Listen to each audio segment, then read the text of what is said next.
We're going to get a scout's perspective on exactly when you can trust a breakout from guys like Noelvi Marte or a bounce back from Matt McLain.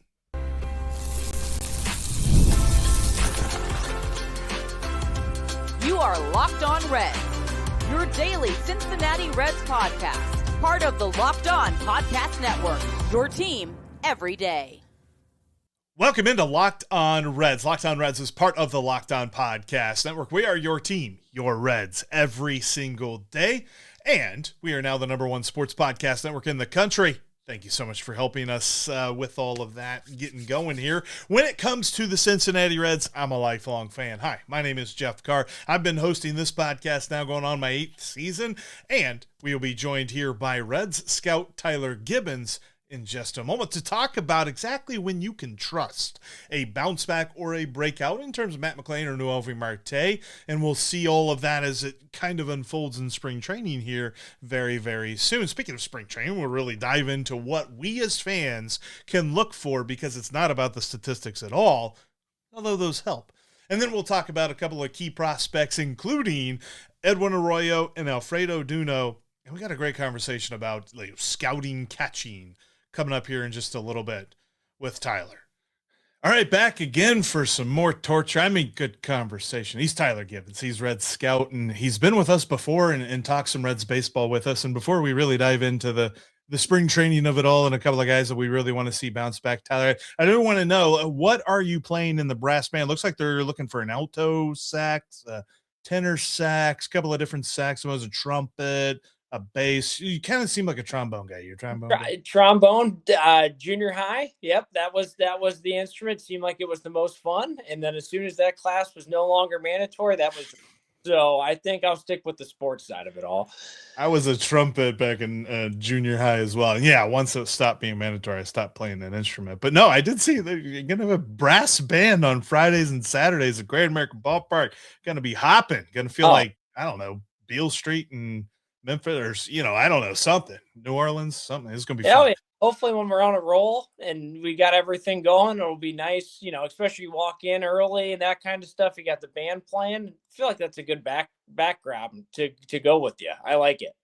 And hopefully we'll be rolling. And I think the two guys, we kind of talked about these guys back and forth, me and Steve, two guys that are really going to be a huge factor into whether or not this season is going to be above and beyond expectations, or it's going to be a little bit of a drag to try and get to where we want to get to, is Matt McLain and Noelvi Marte. These two guys kind of feels like are the X factors. Like Ellie De La Cruz is the main dude. Mm-hmm. Eugenio Suarez is the main power. So the X factors, the guys that are going to make sure that this thing really goes, I feel like are McLain and Marte. And one of those guys really had, some good moments last year. Ultimately, his season was fine, but I think that we saw Marte really transform as he moved to right field, albeit that was for a short time. And then McLain is a guy that everybody's sure is just not going to make it after they were sure he was going to be like the captain of the team after his rookie year. And so what do we get out of those guys? And for us who watch them, like, what is the thing that you're looking for? You're like, all right, this is what I know is working for him when I see it. Yeah, I mean, we'll start with Marte. His move to the outfield is a lot more difficult than some people might want to give credit for. I mean, you're talking about a guy that plays third. You're reading balls off the bat going different directions than you are in right field. I mean, you're talking about guys when they get the barrel out of third, it's screaming towards the third base bag. Now you got a right-handed hitter and they hit it to right. You have that cut going down, the right field line. It's not the easiest position, but he's so athletic. He's got a great arm. I'm really looking forward to him playing right with a spring training under his belt and right, because the number of reps those guys take out there, I'm sure he's been doing the same thing in the offseason. Just defensively, I wouldn't be shocked at all where all of a sudden there's some plays last year that he made that seemed routine this year. In terms of the bat, I mean, we've all seen it. When Marte is in a groove, there's not a part of the park that he can't leave. He's got great hands, his ability to pull the ball when he needs to, his ability to sit back and drive the ball the other way. I think it's, just like anybody in baseball, but when Marte's more consistent putting the bat on the ball, good things happen. And, it's you look at it, you could say that with everybody. The stuff that pitchers have now it's so electric, it's unbelievable. But it goes to show you with just Marte's pure ability to hit and the power, just put the bat on the ball, good things will happen. I mean, it's unbelievable. He had a couple homers last year where I thought he hit it off the end of the bat and it's like 6 rows deep. Yeah. So, I just think, getting back to that will be great. But he's a guy that I could see once he finds his groove that, I love the pieces that we've got, especially with Suarez coming in there. But one of those where all of a sudden, like Steer had last year, where it was hot at the beginning and it felt like he carried some wins. Mm-hmm. Marte's got the ability to do that. I feel like that scene. I don't know if you remember that scene from Joe Dirt when he was describing all the different fireworks, like all the different types of hits. That's what Noelvi Marte can do when he is on. Screamers, stingers, all the ones. I'm trying to think of all the words, and I'm going to trip over some of them, so I won't. But yes, that's what we know Marte can do, and it's not just the one type, because there were points last season where it felt like he was trying to pull the ball, and that's when you saw his numbers kind of take a little bit of a dip. It's when he lets the game comes to him. The other part of this, though, with Matt McLain, is that I feel like so many people are just ready to give up on him, and then we start seeing projection systems that really don't like the Reds on a whole really liking Matt McLain, because I think they understand that he was going through a lot last season, and yet the underlying numbers, the peripheral stuff, the quality of contact still look pretty good for him. Yeah, and Matt played through injuries. He's banged up. I mean, and some of these guys are playing through worse injuries than what we know. So not only does that limit your ability on the field, there can be, if anybody's ever sustained it, you're hoping it doesn't yank at some point if you're doing something. So that can be in the back of your head. Then, baseball is just such a tough game in terms of the ups and downs. If it feels like it's more downs at times, then it just kind of can snowball on you. Right. Matt McLain is one of the more well-rounded players that, we've seen. Obviously, we drafted him as high as we did. He was drafted, I guess, the 2 other times, I believe he was. So it's one of those where it's not like it's just us that saw the talent. Other teams did as well. And, it's one of those where we saw what he can do that first year. And it almost seemed like, I can't say it's easy, but it was just go out there and have fun and just play the game hard. When Matt's rolling, whether it's on offense, whether it's on defense, whether it's base running, it's just head down, get to work in the game. Whatever happens, happens. And it just felt like there were the bad breaks last year. I'm going to be pretty confident in saying that if there's anybody that's going to be the hardest worker this offseason for us, I'm going to bet it's Matt McLain. In terms of, he's not happy with how it went, nobody will be harder on himself than him, and he's going to come back ready to prove people that first year was not a fluke. I came away from Reds Fest thinking that everyone on the team just really thought highly of Matt McLain, to a point that it's not as if it was prompted. It's not as if somebody was in the back holding up cards like, talk about Matt McLain. Like, it was just on the forefront of their minds, on the tips of their tongues. They're like, this is the dude. Like, when we're looking for the leader of this ball club. And I think that would surprise folks, because obviously he had a rough year statistically, but stats don't make a leader. Like, there's so much more that goes into what a leader is in the clubhouse. And it's clear that he is the guy here in Cincinnati. And you give him, and to have that sort of respect from your teammates in the organization obviously speaks wonders, but he did that on a, quote unquote down year for him. Like, when he's feeling great, I mean, we've seen Ellie, but when Ellie's really rolling, there's nobody with a bigger smile than Ellie. Yeah. Wait till Matt's found his groove again, and he goes back to that. I feel like that's going to be an even higher level of leadership from an energy type of guy. And then you have the veterans that could maybe, not a voice of reason, but maybe be calmer. And then you let Ellie and Matt go and just do their thing. And, Tito's right behind him saying, just go get them. Right. And I remember that, he came out and said, he was just like, man, I might have left him in that 2 hole a little bit long, but you can tell it's because of that belief. It's not as if Tito Yeah. was just like, yeah, whatever, we'll just write him in number 2 here. I don't care. He knows that there's something there, and it just never seemed to get unlocked. But I bet it gets unlocked pretty quickly here in 2026.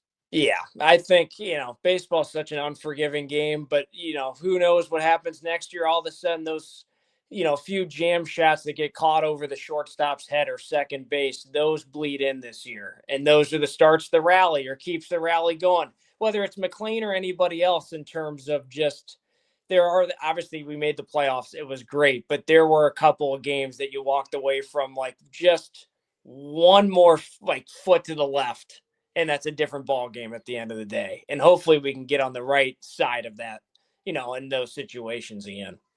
That was something that I remembered seeing, and I forget who posted it, but it was a graph of the outs above average and the hitters who saw the most outs above average against them, and that was based more so on like how many plays were they not supposed to have made on them, and I think Matt McLain was at the top of that, or he was really close to the top of that list, if not at the top of the list. So he was very unlucky when it came to last year. He's still hitting the ball really well, and I expect him to break out pretty quickly. Coming up next, how you should watch spring training and what you should be looking for with guys' performances. Tax season does not have to take over your life. This year, TurboTax is making it easier than ever to just hand things off and move on with your day. With TurboTax Full Service, you can have your taxes done for you by a trusted local expert, start to finish, without the stress or guesswork. Instead of spending hours trying to figure out the forms, you can meet with a local TurboTax expert in person or connect online. You can upload your documents, go about your day, and get updates right in the TurboTax app. It's a huge time saver and gives real peace of mind knowing an expert is handling all your taxes. For a limited time, you can have your taxes done by a local TurboTax expert for just $150 all in. If a TurboTax expert didn't file for you last year, just file by February 28th. Take taxes off your plate and get back to your life. Visit TurboTax.com/local to book your appointment today. Thanks for making Locked On Reds part of your day, making us your first listen and being with us every single day. Look, you already live your team every single day. Now take it up a notch and go ad-free. Join the Everydayer Club. Go to LockedOnReds.supercast.com or check out the link in today's episode description to learn more. It's $5 a month or $50 for a whole year. You get an ad-free feed. You get access to the members-only Discord and so much more. Check out that link in the description to learn more. There was something that I kind of wanted to talk to you about a little bit before we jump into a few prospects that everybody's talking about, and one of them that's going to make a big impact probably at some point either this year or early next year, and then, of course, Alfredo Duno. We'll get to him. But I wanted to talk to you real quick about spring training because I feel like as fans, we miss the boat on this as much as we might try this way or that to watch games and see how guys really get going. There's a point where things start to click for them. And Joey Votto is my favorite example of all of this because if you looked at his spring training statistics, you'd have thought this guy's a bum and not going to make anybody's team. But it's because he approached it so differently and he was looking for a certain point where it's like, all right, I got all the pitches, my library's downloaded, I'm ready to go. And then things started to click for him. What do you look for when you're watching someone early on in the season, even if it is an amateur ball or something like that, where it's like, all right, when does that person's light bulb click on for them? Because it's not just like the guy's not hitting 300 before you realize that things click. Like things start to click before they get there. Right. Yeah. I mean, especially early on, I can speak more, on the, I guess, with more confidence on the amateur side, just being around it more often. But a lot of it for at least my areas, I mean, here in Cincinnati, we still have so much snow. So it's like, you got all these guys that are, yeah, you're hitting indoors, you're practicing with the teams and all that stuff, but you can't really, it's not the same thing as when you're outside facing live pitching. So, for the amateur side, it's like, yeah, a couple guys that are big names might start off slow. And it's like, well, they've since, January, they've only seen pitchers inside in probably poorly lit buildings with no backdrop.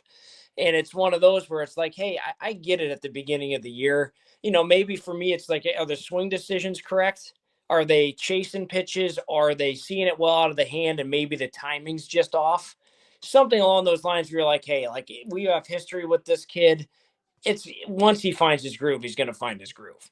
One of the better hitters, if not the best hitter in my area last year, was Devin Taylor. Mm-hmm. And Devin went down to Arizona, and I think he would tell you that he struggled down there.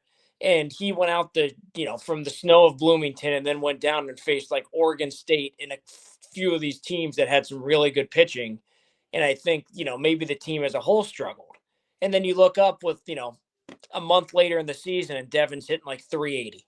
And it's like, right, maybe we give everybody the benefit of the doubt. On the pro side, I'm sure it's the same exact thing. Hey, the spring training games, so-and-so went 0 for 2 in whatever game. Well, maybe, hey, we're really working on picking up the slider, or we're maybe, some teams I know in college, especially, we're hunting zones rather than, some teams might say, hey, if you get a fastball, you're going for it. It might be one of those, hey, we're doing the 2/3 approach, the middle and the inner part of the zone. We're going to leave the outer zone.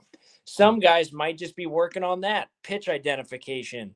I forget. I think it was it might have been a spring training game a couple of years ago or longer than that when Greinke pitched against the poor kid that was hurt, and Greinke just kept messing with the timing. But they sent him up there because it's like, hey, you can't swing, but you can at least track pitches. Yeah. And I think that's the biggest thing too, of some guys being able to see that. Or I think one of my favorite parts of spring training is guys playing out of position. Yes. I don't know what you do with, maybe you have the first base competition. Well, let's see if one of these guys can play left or second or third, whatever it may be, in terms of like, let's just, it'll be a different look. The runs don't matter. The score doesn't matter. Maybe we accidentally stumble into a position where you're like, dude, I actually feel good about him playing in X position. So I think that's good. And just pitchers, hey, maybe you're developing a cutter. Maybe you're working on the slider shape or a curveball shape, or, hey, I want to throw more changeups right on right. You can do that in spring training. And if you hang one and it gets hit 500 feet, no one cares. Right.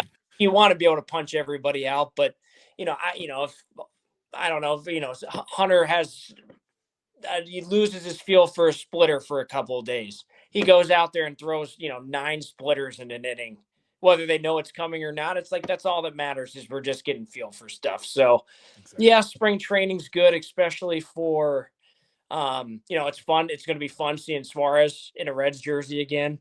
It's going to be happy Gino's back. Oh, so happy. Awesome. Great to see Pagan back. Some of those guys that you really love. It'll be fun to see Rhett Lauder throwing.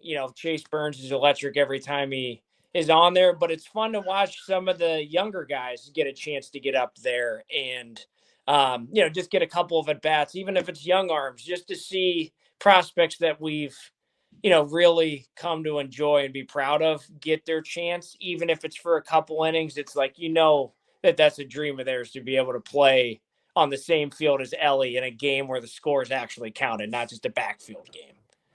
And I think that's a great transition, because I've been thinking a lot about Edwin Arroyo, because it feels like the middle infield depth of this team is based on, okay, well, we can move Matt McLain to short if we need to. We can move Noelvi Marte onto the infield and move somebody over if we need to.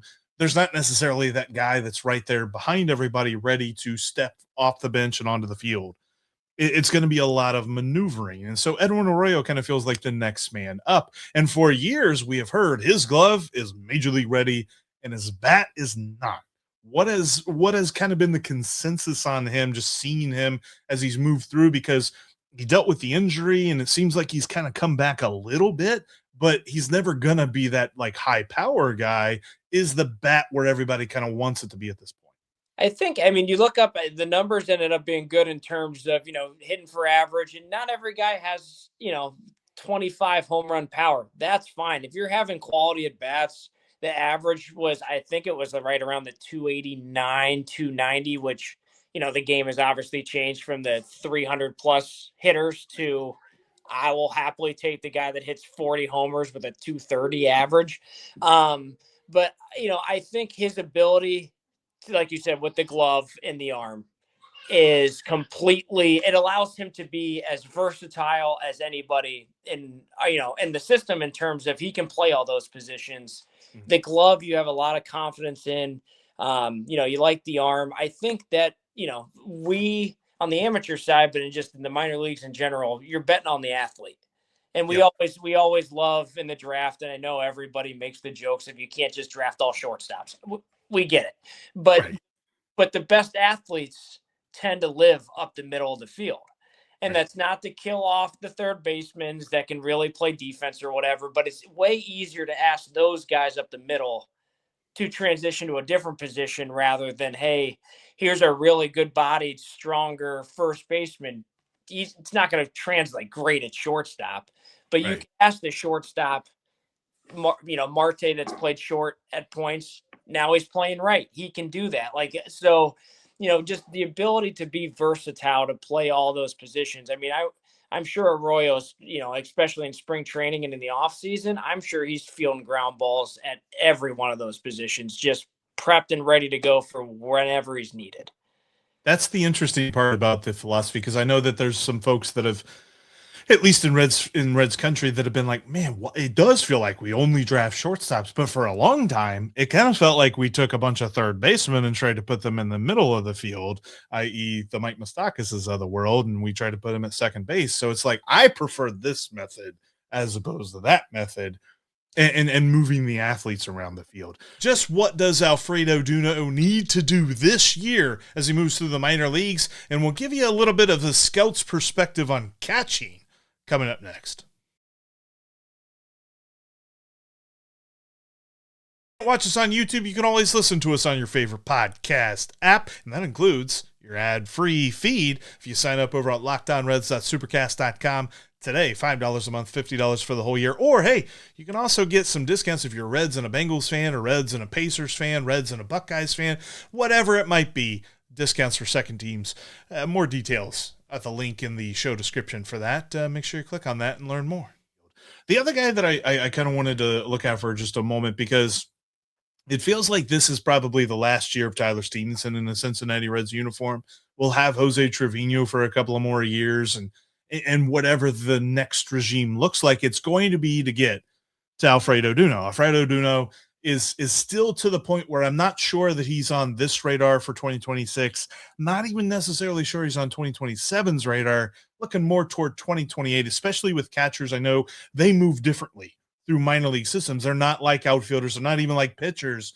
There's a little bit more of a slower progression there. So with him, what are you looking for specifically to see him take that next step? Because the bat looks phenomenal. There are questions if he sticks at catcher or not, if he moves to first base, but how does his progression look for you? For me, especially with, the higher he goes up through the levels, the better pitching he's going to be catching, which I think is great. But also, the more, just like hitting, the more often you see it, the more comfortable you get. Now, Daytona's had some really good arms. So it's not like he's catching subpar. It's like we got guys down there that throw hard. They might not know how to command it great, but it's not like there's a lack of stuff.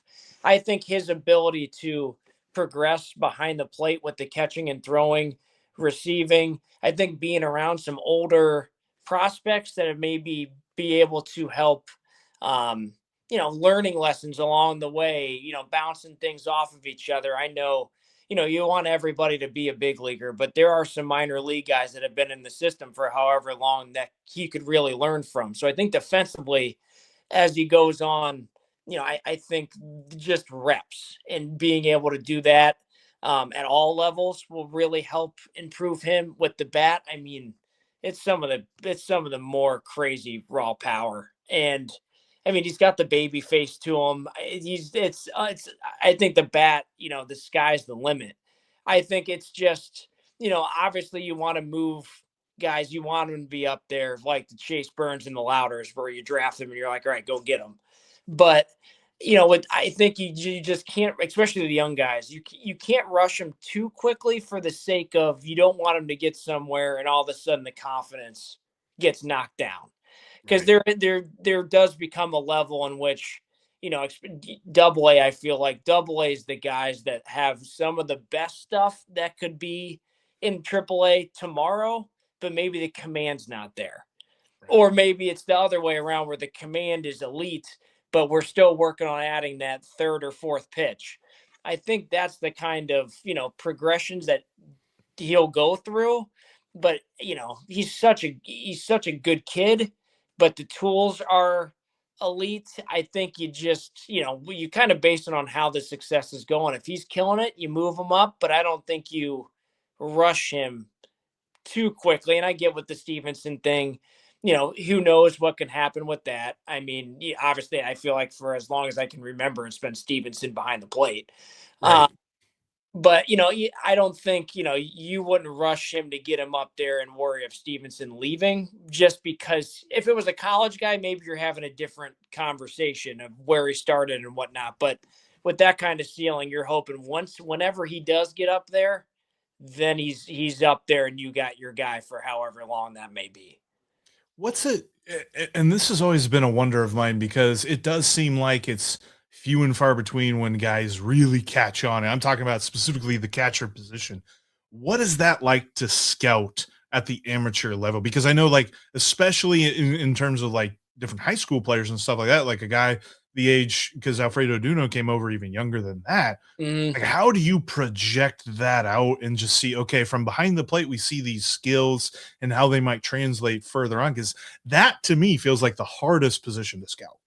Yeah, and there's not, it's every year you feel like you don't have enough catchers turned in, but right. It's also one of those where it's like, man, it's so hard. It's such a difficult position, which is why, we make the joke of, but whenever there's a little kid that will come over and ask, I'm like, just catch, like not enough of it. But, it's a good question. The pure, you're talking about throwing, there's pure arm strength aspect to it all. But then you get the right maybe it's just pure arm strength, but the mechanics aren't great. And then you're like, well, once we can help with the footwork at the pro level with the real, all of a sudden that arm could be that much better. The ability to receive the baseball, there's a lot of dropped pitches in college and high school. You can see the kids that you really believe in catch, it's soft hands. There's not balls bouncing out. The ability, now with the called strike with the robots coming into baseball now, I mean, the ability to just purely catch the baseball is that much more important. Framing's always, I feel like that's something that you really get better at as you are in pro ball. But, at the high school level, I think it's probably easier to see the blocking, because more times than not, you don't necessarily have the greatest of pitchers. So you might be diving across with the blocking and whatnot, but you can see when it seems easy behind the plate, even on the tough plays, and it's really matured in terms of like the body language. Are they a leader? Pitch calling used to be, but I feel like now even high schools have pitch comm, so that's not even really a thing anymore. But I think one of my favorite things is when you can really catch and throw in high school. Watch the leads of guys at first base. They are petrified to stand off of first. And it's like, all right, he controls the run game. I think, a lot, unlike some other positions where the kid might be a pretty good fielder at shortstop or whatever, the catchers, when you're back there and like that's a guy, it seems like most of the game really slows down when he's behind the plate. Seems like a fine line too. It's like you've got some good ones and you got some not so good ones. There's not really that middle area that you can live between where some plays are good, some plays are not. Like catcher seems to work you out. I remember when I was in high school and, a bit of a bigger guy. And so if we were doing BP, it was like, you want to get behind the plate? I'm like, sure. It's going to be back there, but I'm going to try to stop it. And then that's not even talking about the bat aspect of it all. I mean, that's a whole other argument. But then, there are some catchers that can't really hit, but it's one of those where you're like, if that guy doesn't make it to the big leagues, he might be a 10 or 12 year minor league AAA catcher. And that's still a ton of value. It's still a ton of value. The pitchers love throwing to him. Like, when we're getting the makeup and all this stuff and on all the players, and when you start getting the catcher that you like the defense with, and every pitcher compliments him, the pitching coach, the head coach always compliments the catcher. It's one of those where you're like, that's the guy that is loved on every roster he's a part of. And, that goes a long way with the pitching staff. Tyler, I appreciate you, man. We could talk about catching all day. I love talking about catching, but I know this. We're getting into college baseball season, and the amateur baseball season is really kicking up around high school and stuff like that. I know last year you had kind of talked about Devin Taylor a little bit closer to the draft, and the Reds weren't in a position to draft him. But is there a guy that you're like, man, I hope that the Reds have a chance to get this guy, because I've been watching him and he looks like he could be something. It's the draft every year. You feel like, they send out the mock drafts, and then you look at it and you're like, some of these were dead on, some were too high, some were too low.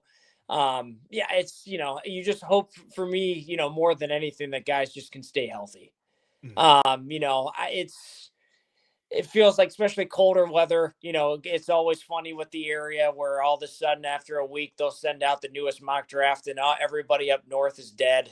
Because it's like, hey, so-and-so didn't come out throwing great. It's like, well, they haven't pitched on a game mound yet. Like, right. For me, you have all the names, hey, Tyler Bell at Kentucky is, I think, comp to go in the top 10. And it's like, I think he's an outstanding player. But, it's one of those where it's like, let's just let the kid go out and have his season. And if he ends up having the year that I hope he has, then hopefully he's staring us in the face, or he, goes beforehand. But right. It always feels like you find, you really like these guys going into the year, and then something happens where, some pitcher has a blister, or somebody, God forbid, gets hurt. It's like, all right, let's, that's my thing going into the year. I hope the guys that we like as an industry, as a whole, as myself, can just stay healthy, and if they have a good year, that's great. If they don't, everything will be okay. But it's always tough when you look back at it and you're like, so and so, if they just could have stayed healthy, what if? That's the one that I think kills most of the scouting industry of, that was the name going into the 2028 season, and he just never stayed healthy. That'll do it for us on today's episode of the Locked On Reds podcast. Thank you so much for making us part of your day. Steve will be back with us tomorrow. We'll break down a couple of thoughts that Tyler had about some different guys, and we will look at what you can expect from Reds spring training. That's coming up on tomorrow's Locked On Reds. Make sure that you're subscribed on your favorite podcast app, whether it's YouTube or wherever you're listening. And make sure you check us out on social media. You can follow me at Jeff Carr with 3 Fs. You can follow Steve at S. Offenbaker with 2 Fs. And you can follow the show at Locked On Reds. There's no Fs in that. That's on Twitter. That's on TikTok, Facebook, Instagram. You can find the show wherever you are on social media. But until tomorrow, you can always trust that Steve and myself will be Locked On Reds every single day.